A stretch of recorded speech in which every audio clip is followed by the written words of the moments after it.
Meus queridos irmãos, neste dia, último dia, então, do nosso encontro, do Cristo Fest, neste dia também, que é o último dia de Carnaval, o dia antes da quarta-feira de cinzas, a igreja, desde a década de 50, celebra nesse dia a missa em honra à Sagrada Face de Nosso Senhor Jesus Cristo. A ocasião do surgimento dessa festa, promulgada pelo próprio Papa, não lembro agora se era Pio XI ou Pio XII, foi justamente pelo fato dos inúmeros pecados que eram cometidos no mundo durante aquela época. Estou falando da década de 50. Então imagina, o Papa ficava escandalizado na década de 50 com as festas de carnaval. Imagina agora. E o escândalo era tão grande em relação a essas festas aqui no Brasil, que enquanto nos outros lugares essa missa era na categoria de memória, isto é, no grau 1 de solenidade para nós celebrarmos, no Brasil, para que os fiéis entendessem a importância disso, elevou-se, na época, à categoria de festa litúrgica, comparada com a festa dos apóstolos, com as outras festas dedicadas a Nossa Senhora e os outros santos. Para nós entendermos aqui a importância disso.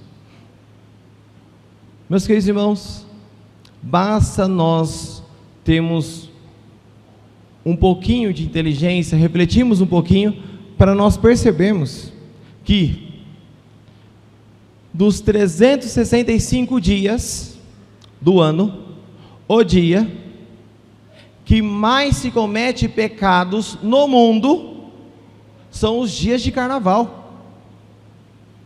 O único dia onde as pessoas, na sua esmagadora maioria, saem de casas para pecar é o carnaval.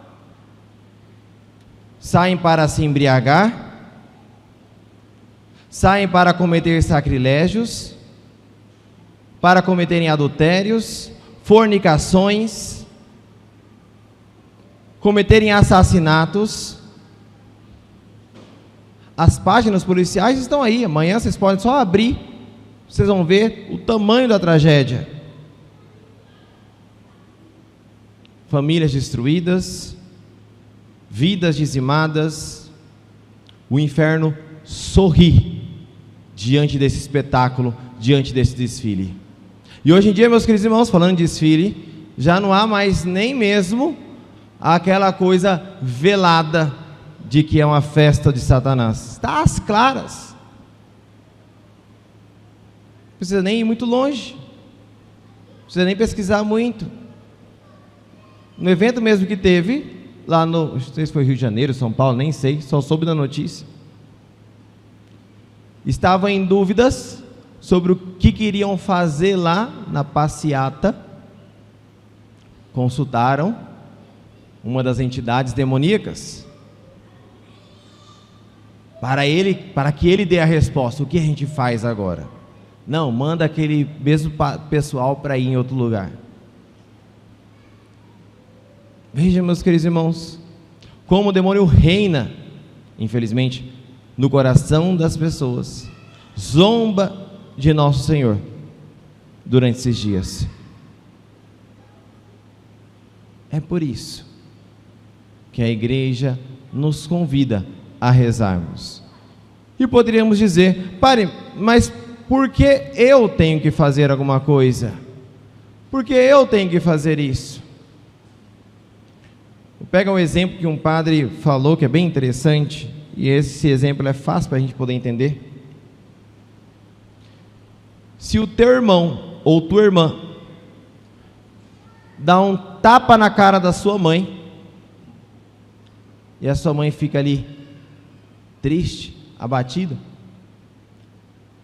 você quer de alguma forma reparar isso. Você fica com raiva do seu irmão, você quer exigir a justiça e tudo mais, não faça isso e tudo mais. Mas você chega na sua mãe e diz assim: mãe, não fique assim. E você procura, através do seu amor, através do seu carinho, através da sua entrega, reparar a falta de entrega do seu irmão. Um coração justo, um coração onde abunda um dom da justiça, dom do Espírito Santo, este coração, ele tem necessidade de reparar esses erros. É interessante, tem uma leiga, fundadora do movimento Focolares, que ela, numa meditação, via Jesus lá no alto da cruz, dizendo: Pai, por que abandonastes? E ela, na oração, dizia assim: Jesus, eu estou aqui, Jesus, eu estou aqui. Porque diante do sofrimento de nosso Senhor, ela queria de alguma forma dizer: eu estou aqui, não estou te abandonando. É assim que deve ser a vida de um cristão, de um católico. Um constante dizer a Jesus: Senhor, eu sei, o mundo está uma desgraça. Senhor, eu sei, eu saio de casa, é pecado atrás de pecado. Das palavras, dos pensamentos, as vestes, tudo expressa isso. Mas Senhor, eu estou aqui. Quero, através de minha vida, demonstrar que o Senhor não será esquecido, que o Senhor é amado. Eu estou aqui, Senhor. É um desejo que brota de um coração que ama. O desejo de querer reparar, de querer se sacrificar pelos outros. Somente quem ama de verdade entende a importância disso. E faz todo sentido também essa festa ser num dia, essa celebração ser num dia antes da Quaresma. Porque, meus queridos irmãos, nós somos chamados a viver uma Quaresma não apenas por nós.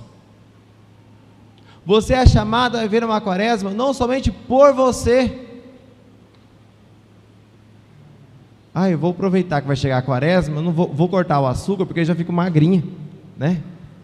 Já faço duas coisas, faço dieta, e aí se alguém perguntar se estou fazendo Quaresma, estou fazendo Quaresma. Nada contra quem faz isso, mas não é esse o sentido. Faça uma Quaresma pelo teu filho que está afastado da igreja também. Ofereça sacrifício por eles, aproveite esses dias. Faça uma Quaresma também pelo seu marido que está caído nos pecados da pornografia, no pecado da embriaguez. Faça uma Quaresma pelos seus pais que estão separados, que estão brigados. Não viva somente para você, viva pelos outros, faça pelos outros o que Cristo fez por ti. E aí você vai entender o sentido profundo da Quaresma. Porque, meus queridos irmãos, esses 40 dias que nós viveremos a partir de amanhã, são os dias, prestem bastante atenção, são os dias onde Deus escancara as portas do céu para derramar abundantes graças sobre os seus filhos. É a Quaresma o tempo propício, onde Deus derrama, faz chover as chuvas de graças sobre as nossas vidas, e essas chuvas encharcarão a nossa casa à medida do abrir do nosso coração. O tempo da Páscoa é o tempo onde nós colheremos esses frutos. O tempo da Quaresma é o tempo onde nós veremos esses frutos crescerem. O tempo da Quaresma é o tempo propício. Veja, meus queridos irmãos, entenda a Quaresma então, não como aquele tempo, eu tenho que fazer penitência, que tempo chato, fico contando o dia para acabar. Não, entenda a Quaresma como aquele momento único. Caramba, vai começar amanhã, este é o dia especial, o Senhor vai abrir as portas. O Senhor que deu a chave a Pedro para abrir e fechar. Pedro, já desde o início, lá, instituiu esta data como a data onde as chaves serão abertas de uma maneira mais abundante, graças de conversão, graças de vencer os pecados, graças de uma vida nova, graças de restaurar o lar. Todas essas graças serão recebidas na quaresma, na medida que nós correspondermos a elas com os nossos propósitos, com a nossa fidelidade. Por isso, meus queridos irmãos, desde o início, o povo entendia com amor este tempo que estaremos para viver. Peçamos a nosso Senhor que esse desejo hoje de reparação pelos erros do mundo, em que demonstramos o nosso amor ao nosso Senhor, no final da Santa Missa, logo depois nós teremos um momento de adoração. Peçamos ao Senhor que isso faça gerar em nós um desejo de que vivamos uma quaresma de reparação.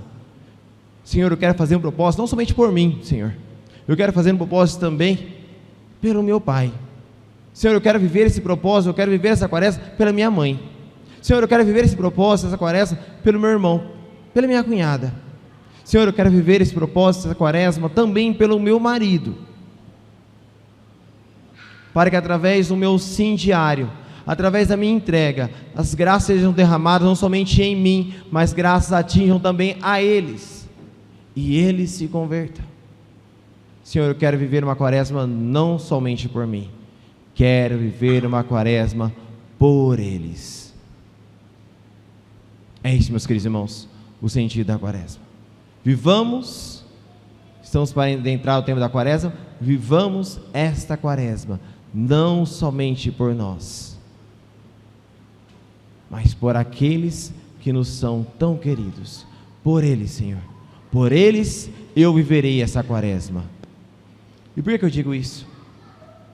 Porque às vezes, meus queridos irmãos, nós precisamos enxergar casos concretos para entendermos a seriedade do que vamos viver. Infelizmente, com o passar do tempo, a quaresma, ela se torna para nós algo mecânico. Todo ano temos que fazer, todo ano temos que viver isso daí, e a gente vai vivendo essa quaresma como nós vivemos tantas outras quaresmas, vai vivendo no automático. Agora é tempo da quaresma, vou viver a quaresma. Agora é tempo do advento, vou viver o advento.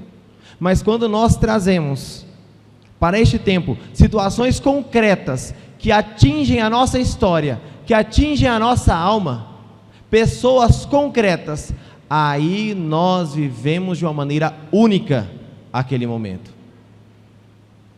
Caramba, Senhor, quero ver a quaresma pelo meu marido, ele está voltando a cair na bebedeira, quero viver essa quaresma por ele. Senhor, não vou fazer isso, vou viver isso, vou fazer essas coisas pelo meu marido, que está agora caindo na embriaguez, que está agora pensando em me trair.